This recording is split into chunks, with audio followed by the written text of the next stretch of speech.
नमस्कार और स्वागत है। आज हम अमेरिकी इतिहास के सबसे बड़े और सबसे दुस्साहसी अनसुलझे मामलों में से एक की कहानी में उतर रहे हैं। एक ऐसे आदमी की कहानी जिसने 1971 में थैंक्सगिविंग से ठीक पहले एक प्लेन हाईजैक किया, फिरौती वसूली और फिर हवा में ही गायब हो गया, हमेशा के लिए। यही वो एक सवाल है जो पिछले 50 सालों से भी ज्यादा समय से जांचकर्ताओं, जासूसों और हर किसी को परेशान कर रहा है। सोचिए, ये अमेरिकी एविएशन के इतिहास में इकलौता अनसुलझा हवाई अपहरण है। तो चलिए इस रहस्य की परतों को खोलना शुरू करते हैं। ये सब कुछ हुआ बस चंद घंटों के अंदर। एक बिल्कुल सामान्य उड़ान जो देखते ही देखते एक ऐसे दुस्साहसी अपराध में बदल गई जो आज भी लोगों को हैरान कर देता है। आइए इस टाइमलाइन पर एक नजर डालते हैं कि उस दिन आखिर हुआ क्या था। देखिए, इस पूरे अपराध की जो सबसे असाधारण बात थी वो था इसका शांत और सधा हुआ तरीका। ये कोई जल्दबाजी या घबराहट में किया गया काम नहीं था, बल्कि एक सोची समझी और बड़ी ही सटीकता से अंजाम दी गई योजना थी। तो 24 नवंबर 1971 को एक 40 साल का आदमी जिसने अपना नाम बताया डेन कूपर, पोर्टलैंड से सियाटल जाने वाली नॉर्थ वेस्ट ओरिएंट एयरलाइंस की फ्लाइट 305 में सवार हुआ। उसने बिजनेस सूट पहना था, एक क्लिप ऑन टाई और लोफर्स। उसे देखकर कोई सोच भी नहीं सकता था कि वो क्या करने वाला था। उड़ान भरने के कुछ ही मिनटों बाद कूपर ने फ्लाइट अटेंडेंट फ्लोरेंस शैफनर को एक नोट दिया। उन्होंने पहले तो ध्यान नहीं दिया, सोचा कि शायद कोई अकेला बिजनेसमैन अपना नंबर दे रहा है।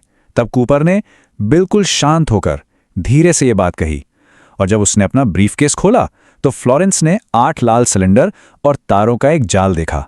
ये कोई मजाक नहीं था, खतरा असली था। कूपर की मांगे भी बड़ी साफ थी। उसने $2 लाख, जो आज के हिसाब से करीब 1.6 मिलियन डॉलर होते हैं, और 4 पैराशूट मांगे। अब ये 4 पैराशूट की मांग एक बहुत ही चतुर चाल थी। इससे वो ये पक्का कर रहा था कि अधिकारी उसे कोई खराब पैराशूट नहीं देंगे, क्योंकि उन्हें लगेगा कि शायद वो अपने साथ किसी बंधक को भी ले जाने की सोच रहा है।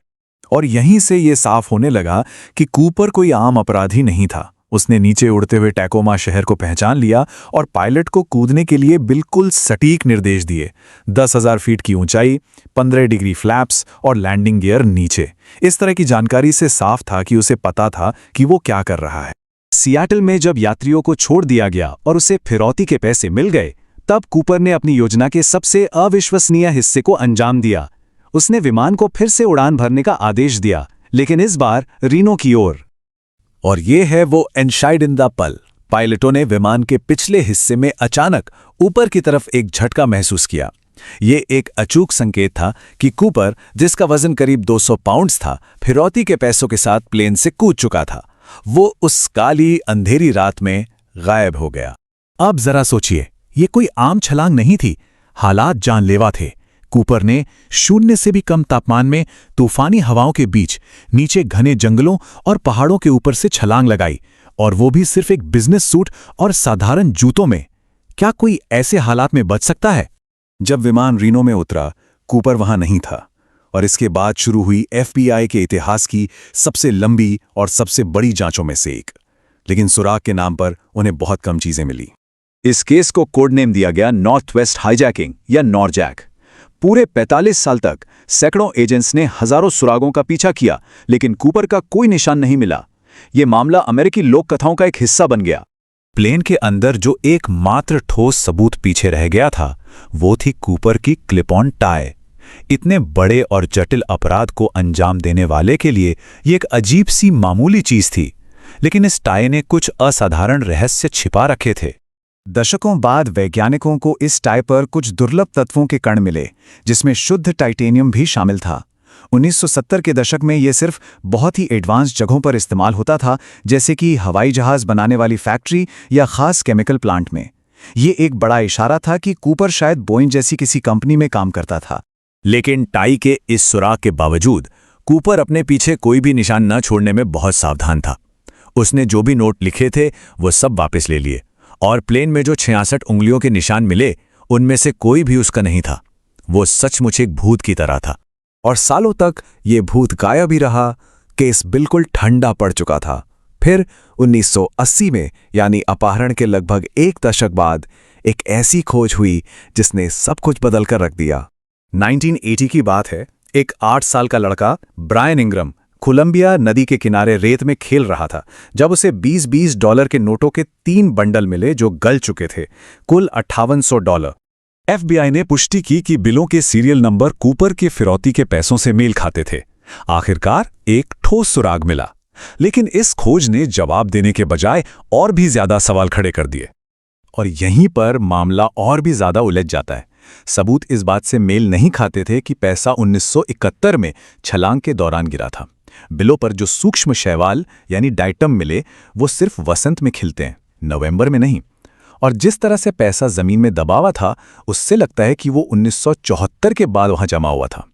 तो क्या इसका मतलब ये है कि कूपर बच गया था और बाद में उसने पैसों का एक हिस्सा खो दिया?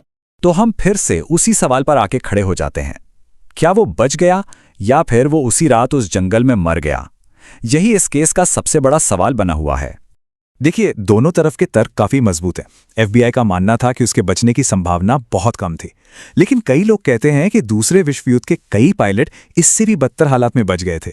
और सबसे बड़ी बात, इतनी बड़ी तलाशी के बावजूद ना तो उसका शरीर मिला, ना उसका पैराशूट और ना ही बाकी के $1,94,200। कूपर की एक विरासत आज भी मौजूद है। उसने हवाई यात्रा को हमेशा के लिए बदल दिया। इस अपहरण के बाद बोइंग 727 विमानों में कूपर वेन नाम का एक डिवाइस लगाया गया जो उड़ान के दौरान पिछली सीढ़ियों को खुलने से रोकता है। और जल्द ही हवाई अड्डों पर मेटल डिटेक्टर और सामान की जांच एक मानक प्रक्रिया बन गई। आखिरकार 45 साल की जांच के बाद FBI ने 2016 में इस केस पर अपनी सक्रिय जांच रोक दी। उनका मानना था कि अब संसाधनों को कहीं और इस्तेमाल करना बेहतर है। लेकिन केस आज भी खुला है, एकमात्र अनसुलझा हवाई अपहरण। तो अंत में सवाल यही बचता है, क्या डैन कूपर एक जीनियस था जिसने एक परफेक्ट क्राइम को अंजाम दिया, या फिर वो सिर्फ एक हताश आदमी था जिसकी किस्मत उस एक खतरनाक रात में अविश्वसनीय रूप से अच्छी थी? सच शायद कभी सामने ना आए, और शायद यही बात DB कूपर को एक अपराधी से कहीं ज्यादा एक अमेरिकी लोक कथा का नायक बनाती है।